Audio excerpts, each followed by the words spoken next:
The Health Fix podcast teaches you how to take charge of your health naturally by giving you the information you need to elevate your health. Hello there, health junkies. Welcome to another episode of The Health Fix. I'm your host, Dr. Jannine Krause.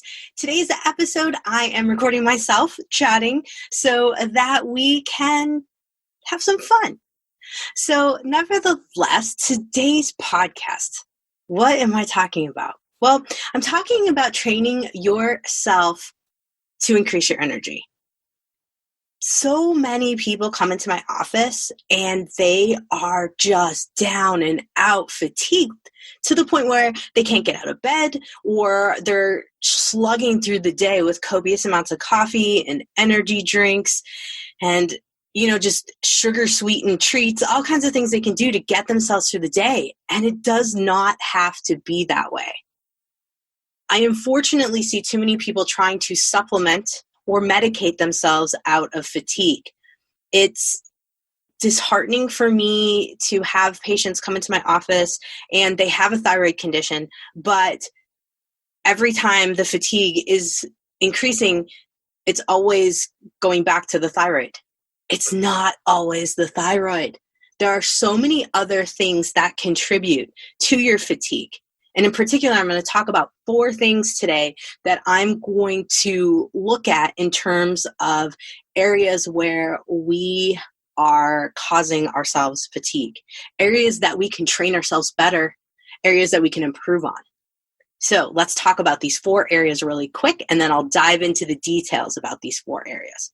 So area number 1 is your environment. So many people are unfortunately going from here to there and everywhere too fast, not having time to slow down. With recent events right now, when I am recording this, we are in the midst of the coronavirus and we are stuck at home for many of us. I live just outside of Seattle, Washington. And so we have been recommended to social distance as much as possible, just like most of the state, but we haven't been officially stuck at home yet, but I have a feeling that's coming soon. San Francisco is in that boat, so are folks in Illinois, in my home state. So we have time in that case. So when this podcast is released, a lot of folks might actually have some time to take a look at their environment, and in particular, their home environment. How chaotic is your home? When's the last time you cleaned out some of the clutter? All of the clutter and chaos that's within your home contributes to your fatigue. And the reason being is your mind is constantly processing all of the things that it sees. How many of you have went to the mall? I mean, it's been a while, but recently. And you come home from the mall, do you feel tired? Do you feel worn out?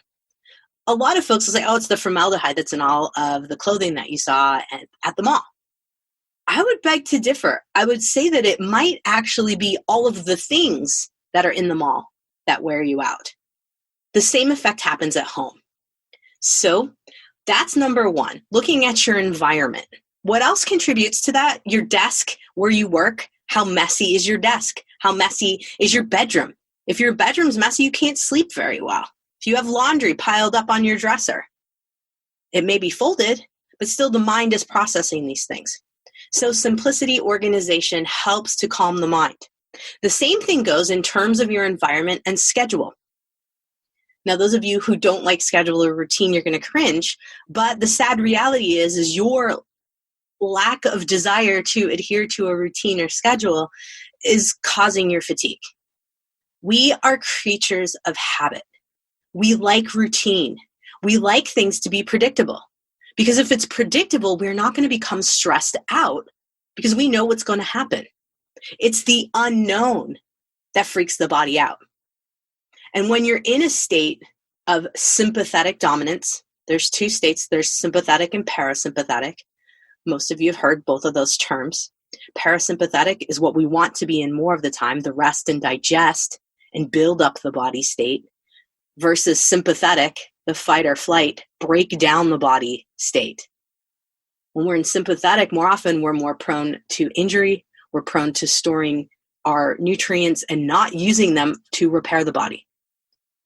That's why people gain weight when they're stressed. That's why they get injured more when they're stressed. So looking at your routines and your habits, These are huge in terms of setting your environment. So I'm going to go a little bit into that detail today as well. Now I have some notes. That's why I keep looking down, because I gotta keep myself on track. So building up your muscle, your strength against stress, we have a couple of things we need to do to build up that. And in particular, one of the big muscles that we need to build up to fight stress is our posture. So all of our muscles that are affected by poor posture, our rib cage or diaphragm, also our pelvis. So folks can predict how stressed you are based on what muscles are tight. Also your posture. This day and age, we're all kind of hovered over tech items, from the phone, from the computer, things of that nature. But then add stress to that, and what happens? We've got our shoulders for earrings, we're moving forward. And if we look at the sideways view of a lot of folks' heads are going forward and their shoulders are hunched forward like this. I see a lot of folks in my office like this. I challenge you after this to look and see what your posture looks like, just shaking it out and see what you do naturally. When you have that forward posture, these muscles become tight. These ones in the back become stretched and long. So we have shortened muscles, long muscles in the back. Tight muscles in terms of shortened and lengthened muscles are weak. They may be tight, and a lot of people think, I need to stretch them. No, we need to figure out what to do to help them move better, working on their mobility. Same thing goes with the hip, because when we start doing this business and our rib cage starts to be collapsed down because we're hunched over. So for example, I'm going to take the camera here for a minute, and we're hunched over like this. See my abdomen kind of leaning over like that? When we're in that state all the time, we're compressing muscles, we're impeding our ability to breathe, and we're also having issues in terms of being able to tell our body we do not need to be in fight or flight mode. So I'm going to talk about that a little bit today. Number 3 is the fitness component. Now, I'm not talking about you need to get out there and start running marathons or becoming extreme fit like some of the ninja warrior folks out there. What I'm talking about is general fitness. A lot of us are working out wrong, and we're creating more stress on our body than we need to, and prolonging the stress throughout the day, causing us to become more fatigued. And depending on when you work out in the day, it could compound the situation. And I'm going to talk about that a little bit later as well. So choosing strategic types of workouts and how you do those workouts and how you breathe during those workouts can make a huge difference in whether you have energy or not for that day and the next day and the next day into infinity. All right, now the last thing and the 4 things we're going to talk about today is how we are going to control our breath and how we're going to control our breath to control our energy and our energy output. Now, there's a lot of really great research out there from Navy SEALs, and in particular, breathing patterns that go along with combat in high stress situations, things of that nature. And a lot of us acknowledge them, but don't put ourselves into that environment because we're like, well, I'm not in combat. Why would I need to breathe that way? Well, if your body doesn't know that you're not in combat because your body's stuck in fight or flight mode all the time, it's no difference. You could have bullets flying at you all over, or you could be sitting at home completely stressed out and your body doesn't know one from the other. And right now, this day and age, with all of the coronavirus stuff and all of the fear, a lot of us are stuck in sympathetic mode more than ever. And this is why I really wanted to do this podcast at this time and hope that a lot of folks will be able to listen to it in this timely manner, because I think it's so crucial to our longevity, to our immunity, to our overall satisfaction and enjoyment in life, that we understand how to manage stress effectively, because it is contributing to your amount of energy overall, and it is contributing to the amount of fatigue that you experience. Fatigue shouldn't be ignored. It shouldn't be brushed off as, I'm just getting older, I'm going to be more tired. No, it's not that. We need to figure out how you're working with your energy and what you're doing. And today I'm going to go through all 4 of those things, and we'll go one by one And I hope that if you are interested in this, you take some notes, because I'm going to kind of break down quite a few different things. And of course, in my podcast notes at thehealthfixpodcast.com or drjkrausend.com, I'm going to have that written down there. Now, another thing to note is that if you're digging this information, I have a course that can help you to get rid of energy for good, get that weight off, get your hormones balanced, all of that jazz. And I'll give you some details at the end of the podcast. All right, so let's dive in. Training yourself to keep energy up. How do we do it? Like I mentioned, environment. So number one thing to do is look around you. How messy is your environment, as I mentioned before? How organized can you make things? Transfer this also to your environment at work. Transfer this to your environment if you work out at home. Organize everything that you possibly can so that you don't have clutter, so that you don't have stacks of piles of papers, things of that nature. Because all of this other stuff fatigues your brain because your brain's thinking about it. Now, those of you who have kids and you're like, there's no way I can organize my house so that it doesn't have a mess.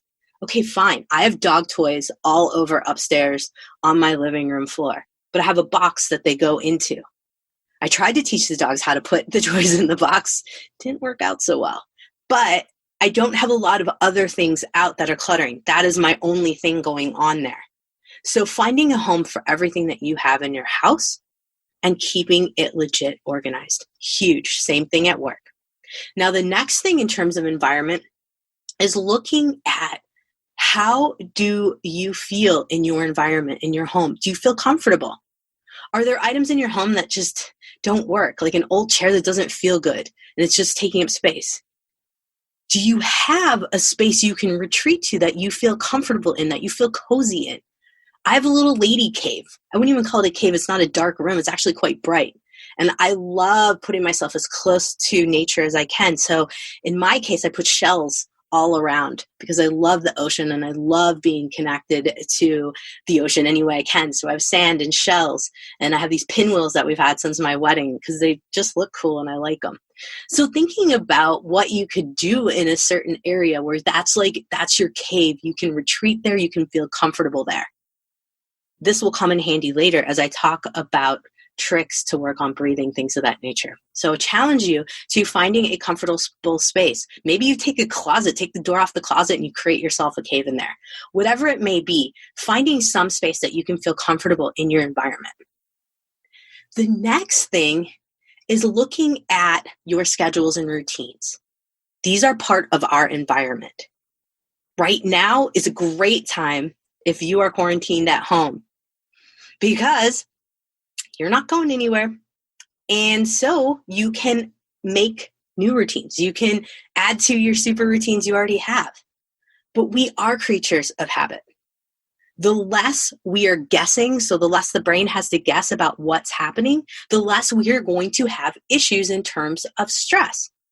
So for example, I really like folks to figure out when they're going to have breakfast, lunch, and dinner and stick with the routine. I like folks to figure out when they're going to go to bed and when they're going to wake up and stick with that too.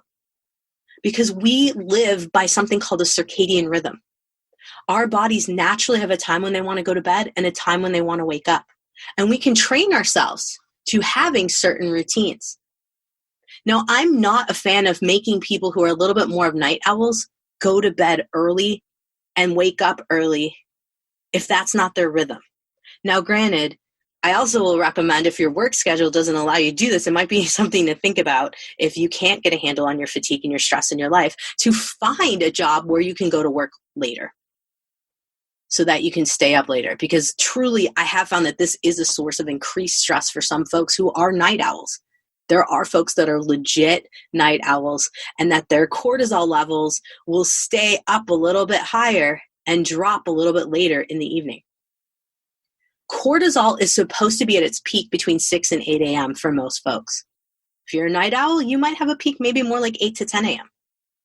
But nevertheless, every single one of us have a routine that our body should be following in terms of a circadian rhythm. But sometimes that routine becomes deranged, probably the best term I could give it. And meaning we're supposed to have like this roller coaster. The peak of the roller coaster is at 6 a.m. to 8 a.m. And then it's going to slowly start to drop down as we go throughout the day, getting to the low point around 8, 9 p.m. And then it's going to slowly rise while we're sleeping. Unfortunately, some people have what's known as a serious roller coaster here, like a sawtooth kind of roller coaster where you're up and down, up and down, up and down with cortisol. And that usually happens over long periods of time where someone's been under stress and their body stops recognizing when they're supposed to create cortisol and when they're not supposed to produce cortisol. Cortisol is the main hormone related to stress. Cortisol can have, did I say cortisone? Cortisol, sorry. Cortisol is the main hormone related to stress. And what it does is it helps us to regulate when we're awake and when we're asleep, but also when we need to mobilize the sympathetic nervous system in terms of a threat. Unfortunately, our genetics have not caught up to this concept of, 3 meetings today back to back are not a bear chasing us. Our body doesn't know the difference. It's confused. So we have to actually work with our bodies a little bit to kind of move through the day and not recognize that back-to-back meetings or things of that nature are stressors. Now let's think about that for a minute. How could we improve our environment to better deal with back-to-back meetings? Number 1, don't schedule them back-to-back. Give yourself 15 minutes of flex time in between. Unfortunately, I think a lot of people are trying to cram so much into a day that they just boom, boom, boom, back everything right up. That does nothing for you. It just stresses you out more. I've had patients who are completely stressed out and fatigued come in my office for acupuncture for anxiety and tell me, okay, it's 1 o'clock. I need to be out by 1:45 because I have to get across town to do X, Y, and Z. And then I'm going to do X, Y, and Z. And then I'm going to do this, this, this, and this. That acupuncture session is really not going to work for you because you're going to be already thinking about the next thing you have to do and not knowing if you're going to get there on time. This is the problem with fatigue. We are overcommitting ourselves and we're not taking the time to breathe and relax. So let's go back to cortisol for a minute and our environment. I've talked about surroundings. I've talked about stacking too many things up. Another big thing about environment is energy vampires. Who do you surround yourself with? Do you have friends who are complainers that just can't seem to find the positive side of anything, and then they start talking to you and all of a sudden now it's like this really depressing Debbie Downer conversation and you've gotten sucked into this? And then you get done with that conversation, that friend leaves off the phone, whatever it may be, off the text, and you feel like, oh, I'm worn out. If you have people in your life that wear you out, you got to think about different ways to approach them. Meaning, in some cases, you could, move away from being friends with them, try to convince them to be positive, easier said than done. But if this is someone that you're intricately associated with, maybe a partner, maybe a child, something of that nature, you have to ask yourself the right questions. You have to help the mind to deal with what's going on in your environment. Meaning, what can I learn from this situation? What is the gift of this situation? What is the benefit? So trying to work on mindset and changing your perception of your interaction with someone. Granted, if you could just easily be like, okay, I'm just not going to interact with this person anymore, great. But sometimes this is harder, easier said than done. We have family members that we need to interact with.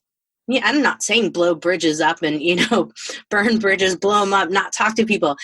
It's all about communication and figuring out what's important to you right now and how to talk with these folks about expressing how you feel and perhaps letting some of these folks go or dealing with how you react in the moment to them. Because anytime you have a conversation with someone, anytime you interact with someone, right now you are interacting with me and you're developing an opinion and how you feel about the things I'm saying. And for some people, some of the things I'm saying might be kind of scary because this requires some serious change to get on top of your energy. So, things to think about. Asking questions to help improve your mindset. What are you going to learn from this situation? What can you do to make the best out of this situation? These things will help change your mindset, but they will also help with your reaction to these things. Now, earlier I had mentioned breakfast, lunch, dinner, sleep, and wake times. Also habits in terms of exercise. Having a predictable time that you're going to go. Maybe you have to switch it, like Tuesdays and Thursdays, you can only go at 8 a.m., but the rest of the week you're going at 5 p.m. Okay, that's still a routine. Your body kind of knows what's happening. So thinking about making a routine for almost everything you do in your life, in addition to your fun time, scheduling in fun at least 5 minutes a day, scheduling in some chill time, breathing time. And I'm going to be talking about breathing in a couple of seconds. It's a great segue into it. So making breathing and mobility, motion of the body, movement as part of a routine that's going to help you with your ability to breathe, your ability to manage stress in the moment. Because how you breathe is intricately connected to how well your body manages stress.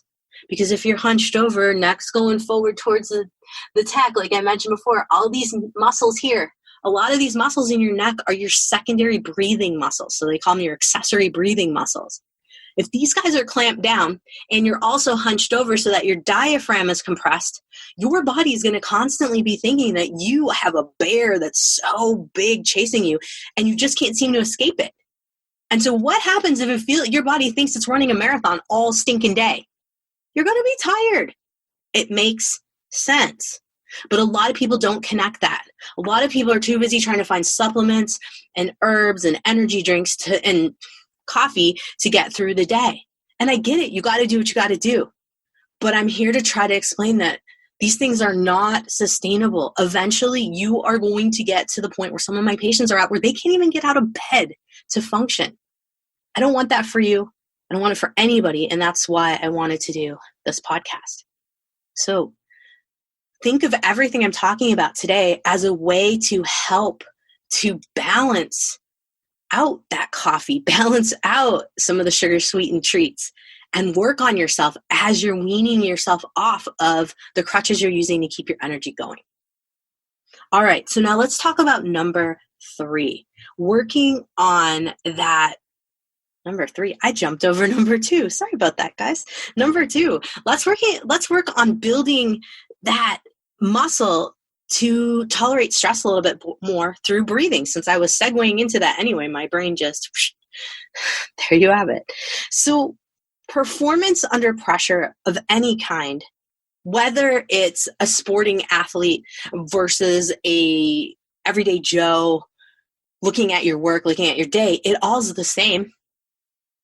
Now, you might not be at the elite level of sports, but every single one of us has stress. And every single one of us deals with it differently, some better than others, but breathing is one of the main key factors to keeping our stress levels in check. Now, I mentioned that we've got issues with the neck. I've mentioned the rib cage and diaphragm. What I didn't talk about is shoulders as related to this, pelvis as related to this. A lot of people have shoulder pain. In fact, I would venture to say that because we've done a lot more education on needing core strength and this and that to help with back pain, I'd be venturing to say that next we're going to have some shoulder issues because a lot of people are not connecting that your shoulders and your hips, your pelvis and your shoulders are connected. And when you're stressed, you're going to be bringing both of them forward and you're going to be compressing their ability to move properly. And what that leads to when you've got a forward shoulder is you're stretching your rotator cuff muscles. The more you stretch them and they're in a locked long position, the weaker they become. Same thing goes with the muscles in the glutes and hips area. Perhaps you've heard of the muscle, the iliopsoas. It's 2 muscles put together. The psoas comes from the end of your rib, so your 12th rib area, goes down to your pelvis and joins in with a muscle called the iliacus. and they form the iliopsoas as they go down to the inner side of your thigh and attaches something called the lesser trochanter on your femur. So this muscle is a hip flexor.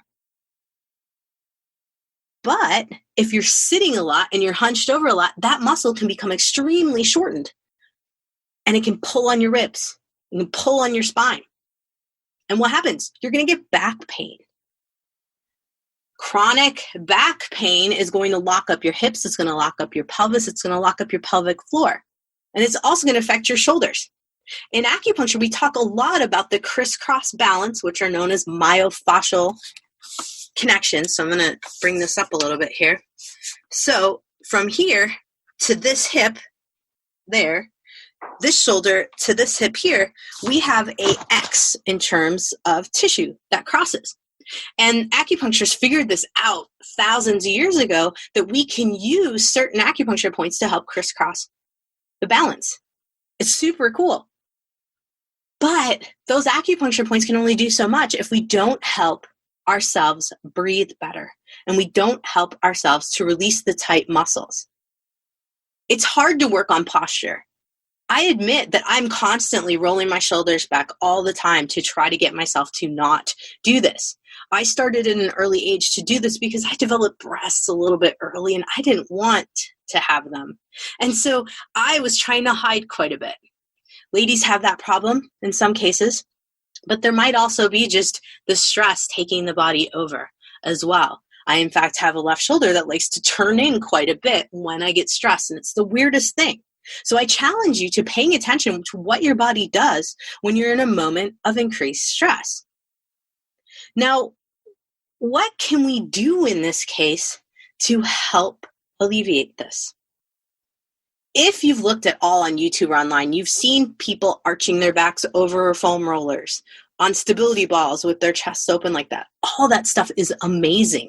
And I highly recommend anything you can do to open your rib cage. And I will put some videos that I like as well in my podcast notes at drjkrausend.com or thehealthfixpodcast.com so you can see what I'm recommending. I also recommend working on your rib cage to help to open it up on your own. I've had the pleasure of going through some certification courses where folks taught ways to open up your rib cage and also paying attention to how your rib cage is designed, or maybe not even designed is a good term, how your rib cage is looking right now based on how you breathe. So for example, on your rib cage, I'm going to move the computer down a little bit here so you can see my rib cage. There we go. So I'm pressing in and I'm getting to the point on my infrasternal angle, meaning where my rib cage meets. And we've got a bone there called the xiphoid process. Be careful. Sometimes it kind of feels funny to touch that. And what you want to look at is I want you to see that angle there. There should be a 90-degree angle. So take your fingers, find your rib cage, and put your fingers just under the rib cage. And then make your fingers meet. Do you have a 90-degree angle? Meaning, does it go up and down? And could you put, say, a protractor there? And would it tell you that you have a 90-degree angle? Now, in my case, I'm pretty good in that angle.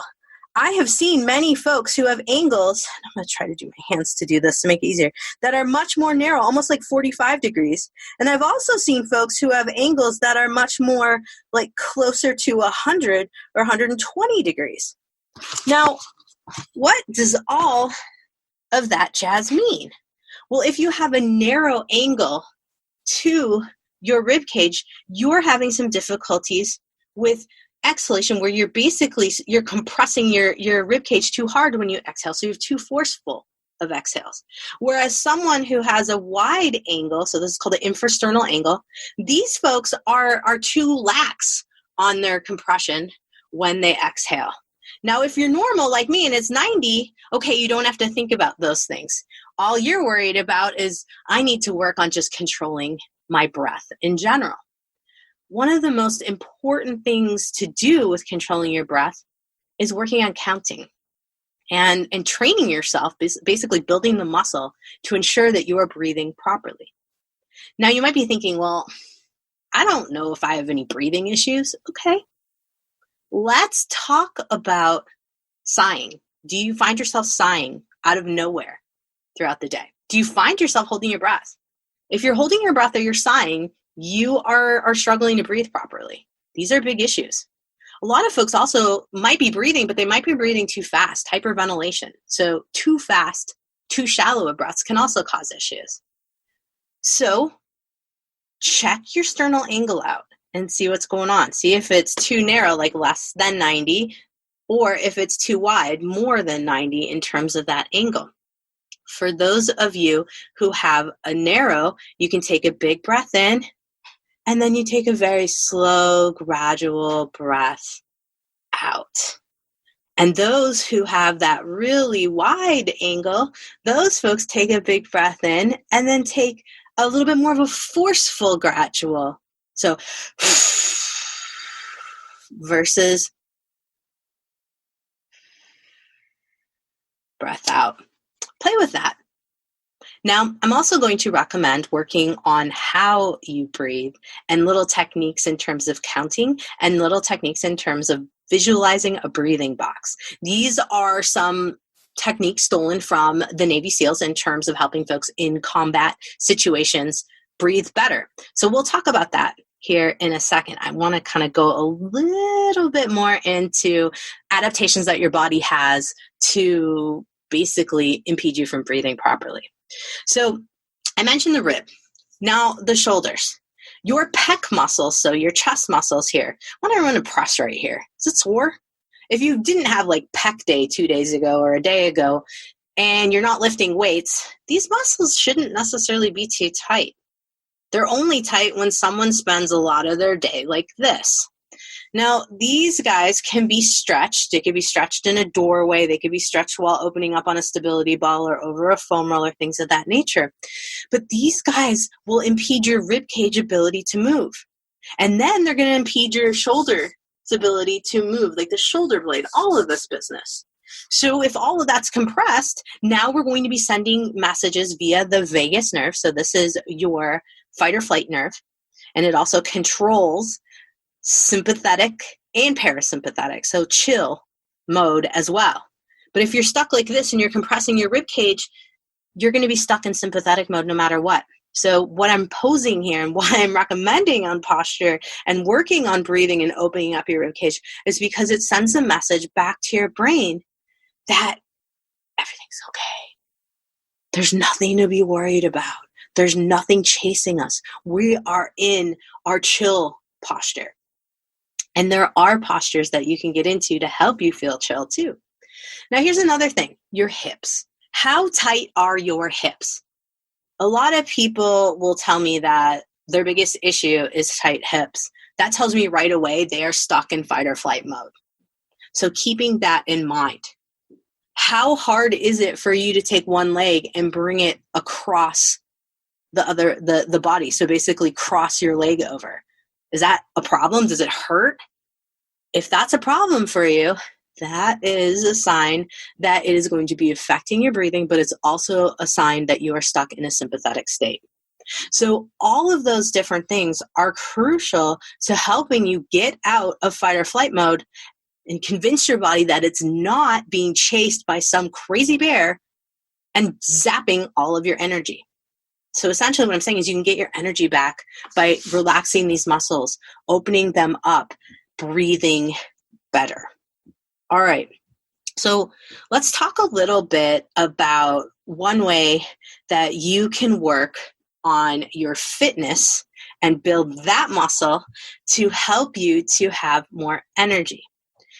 So a lot of people will come into my office and say, Doc, I'm so fatigued I can't even work out. Like it's out of control. And I go, okay, all right. So what have you been doing for workouts? And they tell me that they've been doing HIIT, so HIIT, high intensity interval training, and they've been doing it like 3 days a week.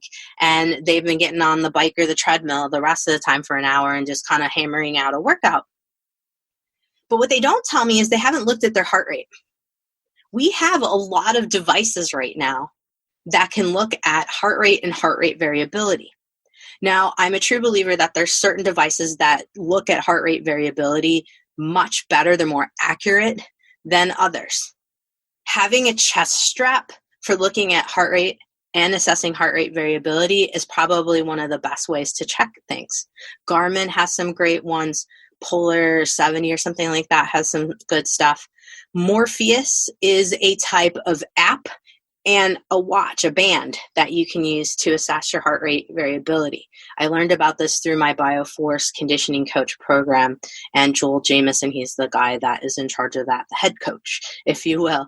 And he created this band type of app to help you with your heart rate variability. Now, there's also other products online called Whoop and things of that nature. The cool part about this is that its sensor is similar to what you can put on your rib cage to look at your heart rate and your heart rate variability. Now, Apple Watches and Fitbits will also look at your heart rate. While they're not as accurate as the devices I just mentioned, they can still give you a lot of information about what's going on with your body, how hard you're pushing yourself or how hard you're not pushing yourself, for that matter too, because sometimes I'll find that folks might do heavy grinds of exercise, but they do it for too long and a slow pace. So I wanted to talk a little bit about how you can modify your exercise to get the most out of it, but also be able to put yourself into a recovery state. Because most folks are grinding the exercises out after they're already tired all day long, and they're not putting themselves in a recovery state because they don't know how to do so. So let's talk about how we can get your workouts to work for you. In particular, if you are someone who walks a lot, or perhaps you do elliptical or some of the cardio machines and things of that nature, but you're not necessarily lifting weights, I want you to look at what you do on a daily basis. Because if Monday, when, every single day of the week, you're hopping on an elliptical and you're doing 30 minutes on the elliptical, I mean, that's like what you do it at the same pace every single time. You are fatiguing yourself. You are creating your energy issue. It's not all of it, but it's some of it. Compound it with the other two things that I've mentioned in terms of breathing and posture and in terms of environment. But if we look at it in terms of cardio and working out, and I know a lot of people are probably going, but cardio fatigues you completely. Yes and no, it's how you do it. But it's also in terms of where you're at in the fitness continuum. If you've lifted weights for a while and you do cardio with the weights, we have to take it up a little notch for you. But if you're at a state where you're a beginner working out, or you just haven't done a lot of working out, or say you've taken a break and went back to it, this is the part for you. So for example, let's say you walk every single day of the week and you just walk for the same amount of time at the same pace. What you're missing out on is you're not giving yourself recovery from what you're doing. Now you might think to me, 30 minutes is not that much. I'm not walking that fast. Okay, that's true. But that's not including all the stressors in your life, your environment, your work, your posture, everything else that's contributing to stress in a day. And this is why folks who tell me, like, Doc, I can't even walk anymore. Yeah, because you weren't giving yourself recovery days in your walking sense. So, for example, if we look at it in terms of conditioning yourself to reduce stress and improve recovery, you're going to be switching on that parasympathetic rest and digest recovery, build you up component of your workout so much better. So let's talk about it. Stimulation, meaning you're actual pushing yourself a little bit 2 days a week, not every single day of the week. And then working on 2 days a week of recovery mode exercise. That's 4 days a week. You're getting movement in, 2 days off, essentially. And 2 of those days, you're going to push yourself a little bit, not crazy, but you're going to have 2 days where you're going to recover. And they're going to alternate with a day in between. So stimulation day, for example, is going to be Monday, maybe Monday. Tuesday is going to be a recovery day. Wednesday is going to be an off day. Thursday is going to be a stimulation day. Friday is going to be an off day. Same with Saturday, Sunday. And when I say off days, you've got 2 recovery off days. So Monday stimulation, I didn't say that too clear. Monday stimulation, Tuesday is going to be a recovery, an active recovery day. Wednesday is going to be an off day. Thursday is going to be a stimulation day. And then Friday is going to be a active recovery day. And then Saturday, Sunday off. So what you're going to do in this case, instead of going out and walking 30 minutes every single day for infinity and wondering why you're fatigued, you're going to induce a little bit of parasympathetic recovery mode in your body by doing this style of working out. So let's go, for example, first stimulation day. And I'm going to be looking down a little bit because I have notes and I want to say it clearly for you. So you're going to be walking about 30 to 60 minutes. You can choose, wherever you are in the continuum. I know I've been using the 30-minute mark. That's for folks who are, pretty fatigued, just getting back in. I wouldn't push it. I would go by adding a couple minutes each week and see how you feel as things improve. But let's start with baseline at 30, with 60 minutes being the max. You're going to watch your heart rate. So if you got a Fitbit, or say you've got an Apple Watch, or maybe you've got a Garmin, maybe you've got all the gear. Whatever it may be, you're going to watch your heart rate for 130 to 150 beats per minute. And you want to stay in that range. You don't want your heart rate to go over that range while you're walking. Now, you might be saying to me, Doc, how do I do that? How do I keep myself in that range? I shoot up and down pretty crazy in my heart rates. Breathing. So you're going to be working on breathing, and I'm going to talk about breathing last in this sequence of the 4 things that help with countering fatigue. So stay tuned for that. But right now, we're just going to talk about what you're going to do with the workout. So you're going to maintain that 130 to 150 beats per minute with the rest, a more or less rate of perceived energy exhaustion, rate of perceived exhaustion, RPE, for short, if you know the lingo, of somewhere around 7 to 8. You're not completely tanked, but you're feeling it. That you're walking at a rate that is getting you going. You're moving. To get 130, 150, you might have to do some hills depending on how your body works. But this is a little bit more of a clipping rate than for a little stroll in the park. And for some of you who are super fatigued and going, gosh, I don't even know how I could do that, totally fine. Keep it at the 30 minutes. Maybe you're doing 20 minutes. Maybe you're even doing 10. You got to work it from where you're at. Maybe it's 5 minutes. I do have some people where we've worked the same training program 5 minutes, and then we work up a minute at a time each week. So something to think about. Now, in terms of the recovery, the next day, you're going to go out and you're going to do 30 to 45 minutes. And maybe if we're in a walking state and that's just what you have in terms of resources to work with, maybe you don't have an elliptical, maybe you don't have a bike or a rower, I would recommend switching, to be honest with you, in terms of what you're doing. But say you don't have anything else, walking again. But this time we're going to be walking at a rate where you're slower. Your heart rate is going to be lower than 130 beats per minute. You're going to keep it below that. And you're going to do about 15 minutes of walking if you only have walking, but you can do row, you can do elliptical, whatever it may be. And then you're going to do 15 minutes of some what I call mobility work, meaning we're going to work movement in a different pattern for you. So we might be doing marching to the side and marching to the other side. Or maybe if you're up for your lateral skipping, you can do some skipping to the side, skipping to the other side. That kind of stuff for 15 minutes. Some trainers will have these things called ladders. They look like little ladders and you kind of run back and forth in between them. That's another thing. And I have someone doing this where your heart rate is going to be under 130. You're going to be keeping it somewhere around 120-ish or so, 100 or so. Nothing crazy, but you're going to be moving your body in different methods. Now, a lot of people are familiar with the movement grapevine, where you're kind of going crisscross with your legs, moving across from one side to the other. Some folks call it karaoke. Whatever you call it, you could be doing that and mixing it up between marching side to side, the grapevine movement side to side, skipping side to side, things of that nature. But watching to make sure that the amount that you're doing it at is not pushing you over max 130 beats per minute, but ideally you're wanting to be more on the 120 range. Now, if you are over 65 years of age and you're listening to this, your heart rates are going to change a little bit. So feel free to message me at info@drjkrausend.com. So info@doctor, then jkrausend.com, and just message me and I'll get you those details. Now, after you do this, and this is 30, 45 minutes on the max. So those of you who are just starting, maybe you're doing 5 minutes of this, just like you're doing the 5 minutes of walking. Baby steps here, and moving up by 1 minute at a time.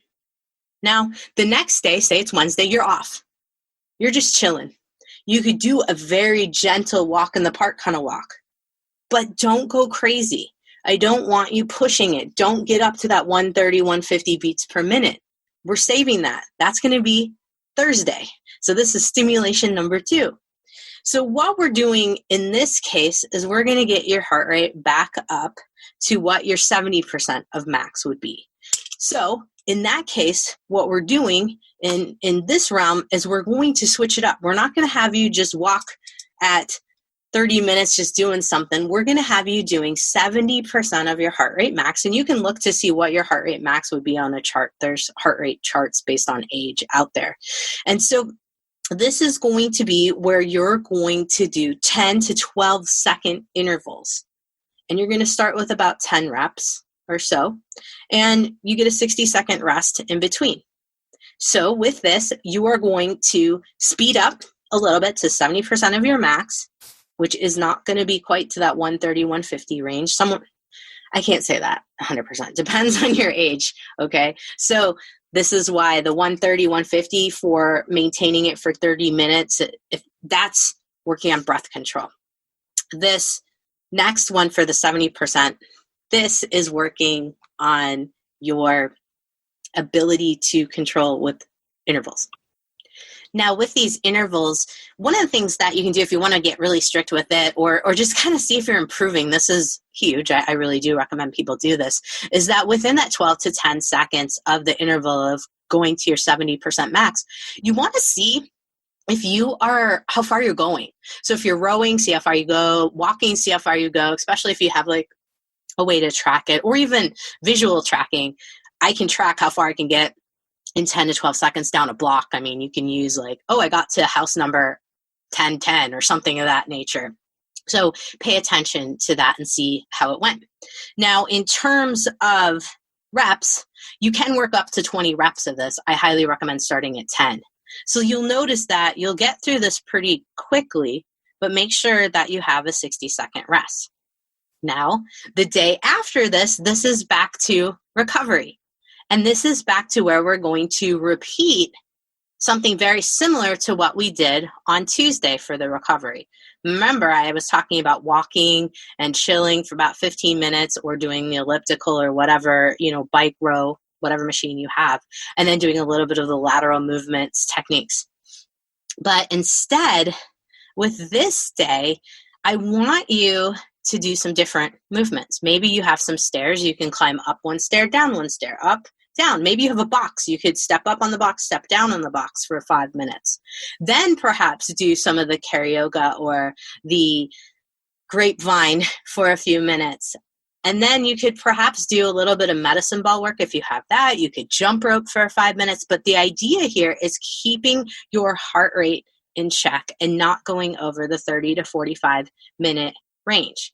It all depends on where you're at. And I can give a lot more examples in my notes at drjkrausend.com. So the idea here overall is making sure that you have stimulation days where you work a little harder, followed by days that are rest days afterwards. Now, they're not rest days in a sense where you're sitting on the couch doing nothing. You're actually just trying to put your body into a parasympathetic mode.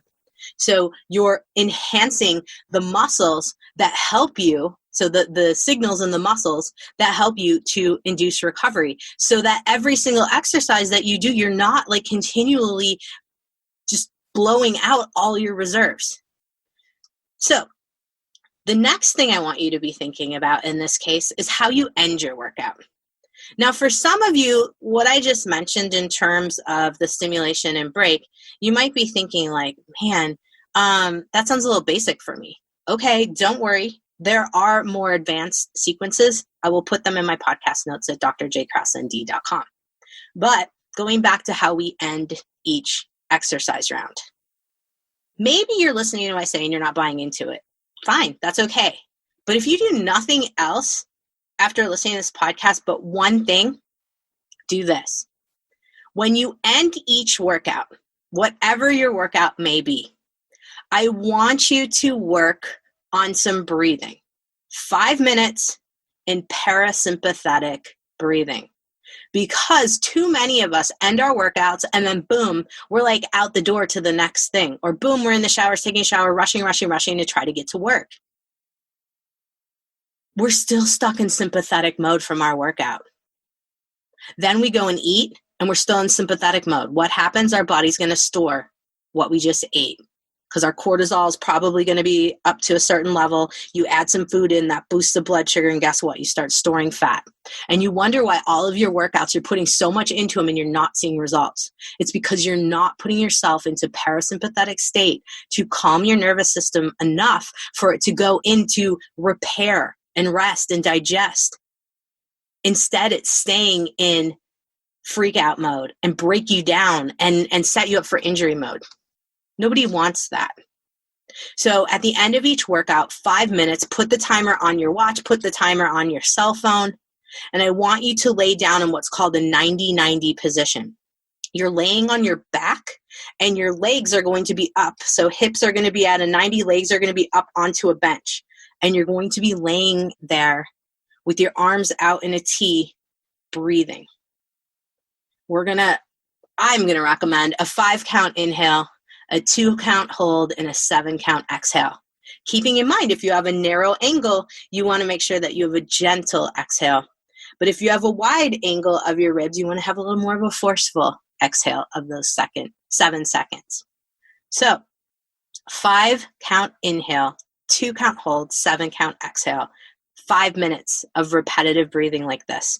This has been shown to put you into parasympathetic mode so that you finish your workout already telling your body it's recovery time. So you're giving your body the right signals after your workout to go into recovery. This is huge. Huge, huge stuff.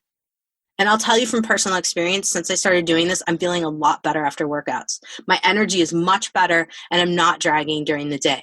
I was killing myself for a long time, not recovering, just basically finish the workout, boom, into the shower, off, eat, day, go. And it was go time for me all the time. My body was stuck in sympathetic mode. And finding that switch and working with breathing is a game changer for so many people, me and a lot of the patients that I've worked with in this realm. So in my podcast notes at drjkrauseND.com, I will have a video for what positional parasympathetic breathing looks like so that my little hand diagram there is not the only thing that you have in terms of visualizing what it looks like. So stay tuned for that, because if you do nothing else and you have one takeaway from this podcast, that is what I want you to have.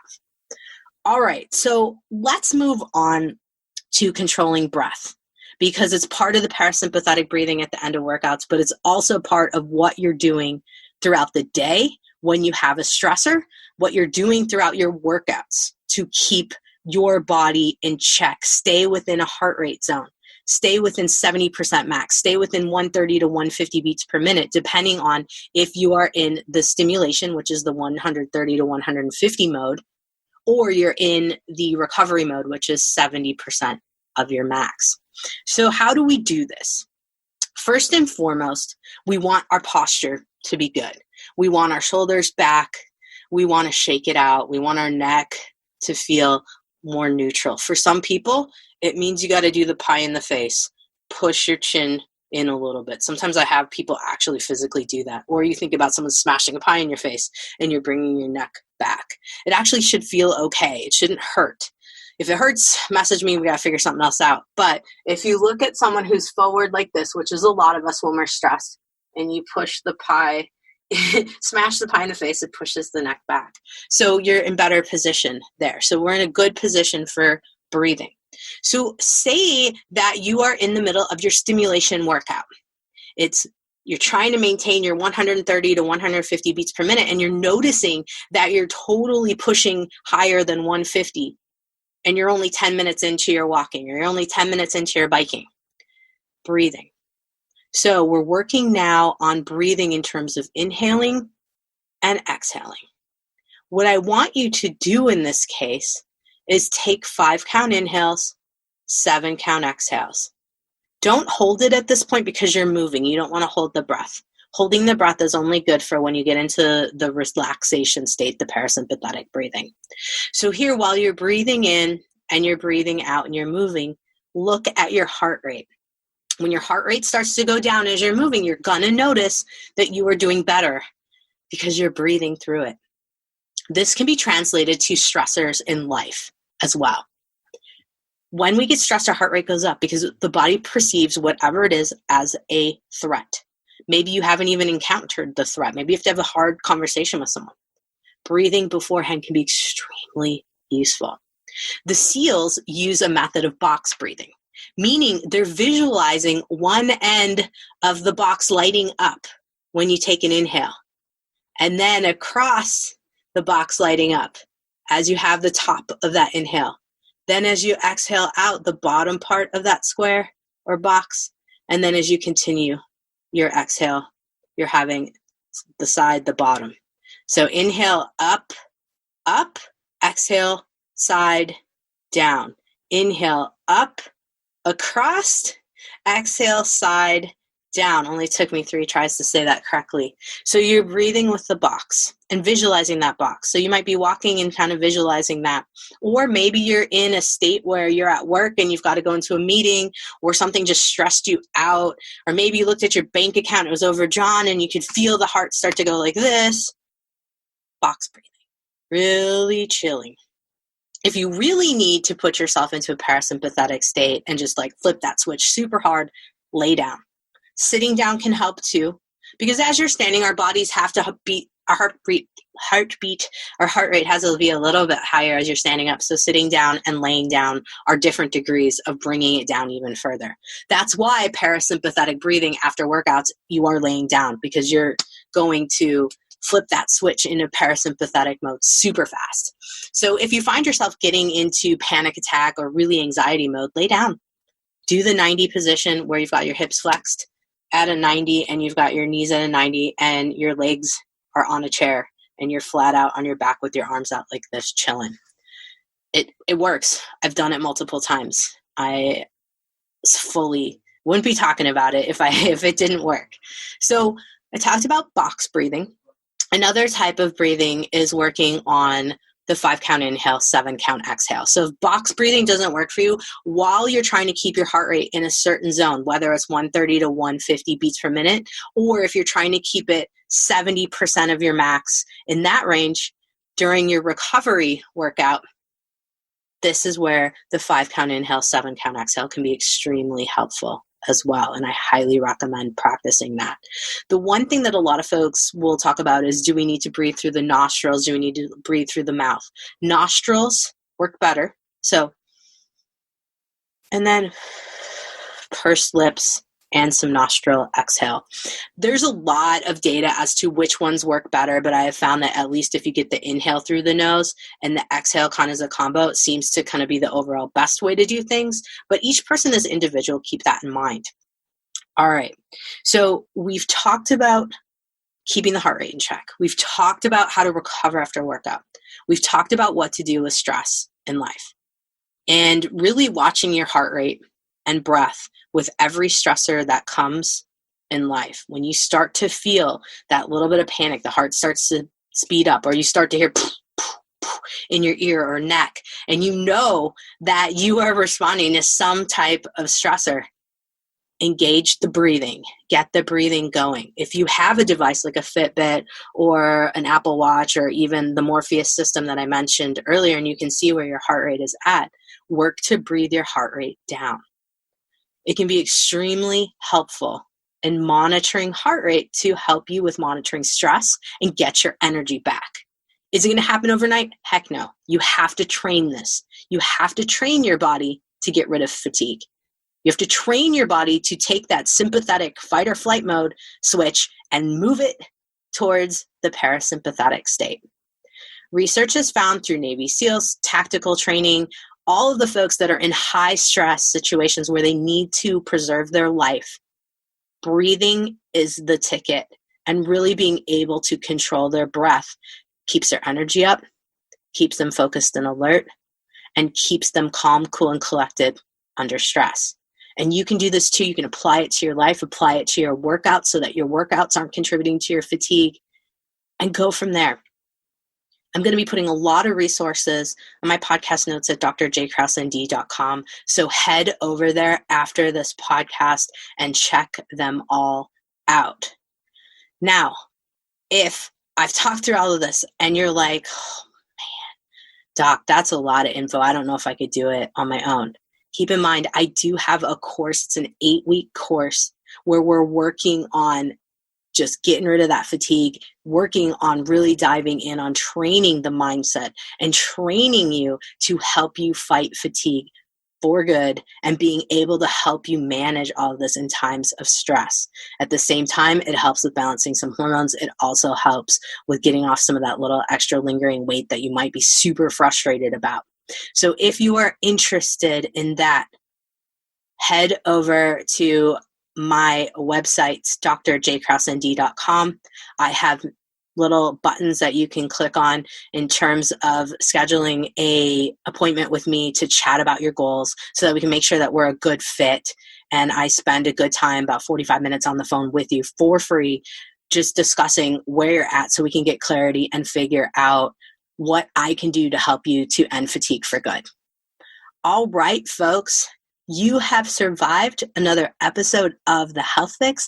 I'm your host, Dr. Jannine Krause. Have a great day, whatever you're doing. Hey, health junkies, Dr. Jannine Krause here. I hope you enjoyed my podcast. Guess what? I have a Facebook group. It's called Anti-Aging Health Tips with Dr. Jannine Krause. So if you want a little bit more of the Health Fix podcast, head over to my Facebook group and let's chat. Now, I'm also offering a health transformation and restoration program. It's a one-on-one with me, and it's for folks who are sick and tired of going to doc after doc and health coach after health coach and not seeing the results that they want and deserve. In my program, I'm working with folks with transformation. So this isn't just a light program. This is a big deal. I'm going to change how you think about your health and your life kind of program. And I'm super excited to offer it to folks. And if you are at all interested, we should talk.